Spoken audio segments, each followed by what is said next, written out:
بسم اللہ الرحمن الرحیم۔ چونکہ آج کل ہمارے یہاں پہ الیکشن کے دن ہے تو ہر طرف ایک ہی بحث ہو رہی ہے کہ ہم اپنا ووٹ کس کو دیں، اور کیونکہ ہر جماعت ہر پارٹی والے یہ کہتے ہیں کہ آپ کے ووٹ کے صحیح حقدار تو ہم ہیں، اور دوسری طرف ایک ایسا طبقہ ہے کہ جسے ووٹ کی اہمیت کا پتہ ہی نہیں ہے۔ وہ سمجھتے ہیں کہ ووٹ صرف ایک پرچی کا نام ہے، وہ جس کو مرضی دے دیں، کوئی مسئلہ نہیں ہے۔ میں کہتا ہوں کہ اگر ووٹ کی اہمیت کا آپ نے اندازہ لگانا ہے تو آپ کربلا کی طرف دیکھیں، وہاں حضرت حسین نے ایک بیعت ہی نہیں کی تھی، سردار نہ داد دست در دست یزید، کہ یزید کے ہاتھ پہ سر دے دیا لیکن ہاتھ نہیں دیا، اور اس کی برکت اور اس کا ثمر یہ ہے کہ آج ہم لوگ مسلمان ہیں۔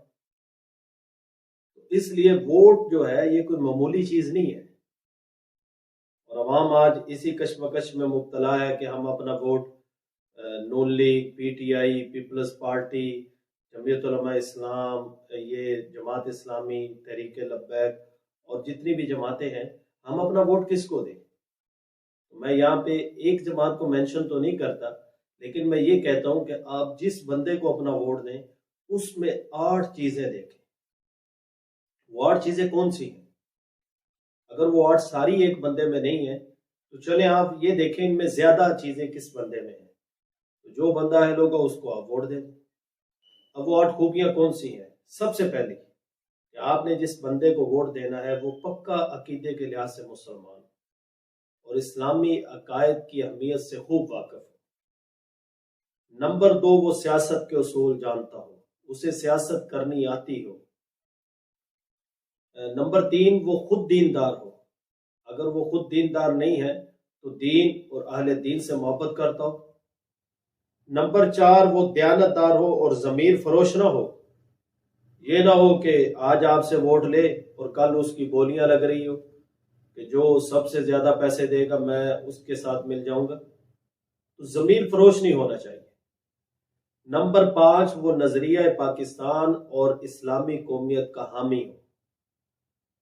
نمبر 6، وہ با اخلاق ہو اور اس کے دل میں عوام کی خدمت کا جذبہ ہو، یہ نہ ہو کہ وہ 8 فروری تک تو جذبے اس کے اندر بڑے ہوں، 8 فروری کے بعد وہ کسی کو نظر ہی نہ آئے، تم جانو تمہارے کام جانے۔ وہ جس طرح کسی نے کہا تھا نا کہ سڑکیں بھی بنواؤں گا، بجلی بھی لگواؤں گا، ممبر بن کر پھر رہے لوگوں کہیں نظر نہ آؤں گا، تو اس لیے اس کے دل میں عوام کی خدمت کا جذبہ ہو، صرف کرسی نہ ہو اس کے دل میں۔ اور پھر اس سے اگلا جو ہے 7ویں نمبر پر، کھلے عام وہ گناہ میں مبتلا نہ ہو۔ باقی ہر انسان ہے، بشر ہونے کے ناطے گناہ ہو جاتا ہے، غلطیاں ہو جاتی ہیں، لیکن کھلے عام وہ گناہوں میں مبتلا نہ ہو۔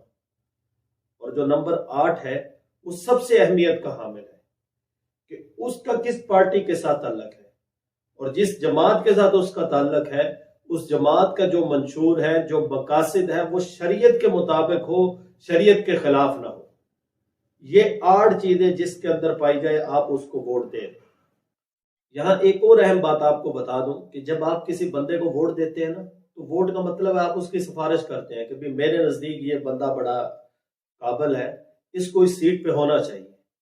تو جب وہ بندہ آپ کی سفارش سے، آپ کے ووٹ سے اس سیٹ پہ چلا جاتا ہے، وہاں جا کے جب وہ اختیارات کا ناجائز استعمال کرے گا، غلط کام کرے گا، غلط اختیارات کو استعمال کرے گا، تو آپ بھی اس گناہ میں شامل ہوں گے، کیونکہ آپ نے سفارش کی ہے، آپ نے اس کو ووٹ دیا ہے۔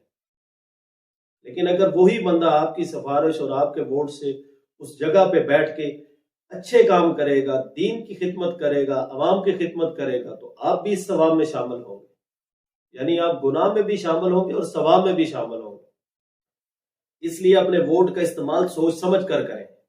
مولانا رومی فرماتے تھے کہ اگر 1000 کام کے لوگ اس دنیا سے چلے جائیں تو اتنا بڑا نقصان نہیں ہے کہ جتنا نااہل کو اختیارات دے دینا ہے۔ اور آسان کر دوں، باندر دیہات ماچس دے دینا، پھر وہ سارے جنگل کو آگ لگا دیں۔ اس لیے بھائیو، ووٹ دیتے وقت سوچ سمجھ کے مہر لگانا کہ تاکہ ہم جس کی سفارش کر رہے ہیں وہ ہمارے ملک اور اسلام کے لیے بہتر ہو۔ اور ہماری دعا ہے کہ 8 فروری کو اللہ اس ملک کے اندر اس بندے کو کامیاب کرے کہ جو اس ملک کے لیے اور اسلام کے لیے بہتر ہو۔ اللہ پاک ہم سب کا حامی و ناصر ہو۔ السلام علیکم ورحمۃ اللہ وبرکاتہ۔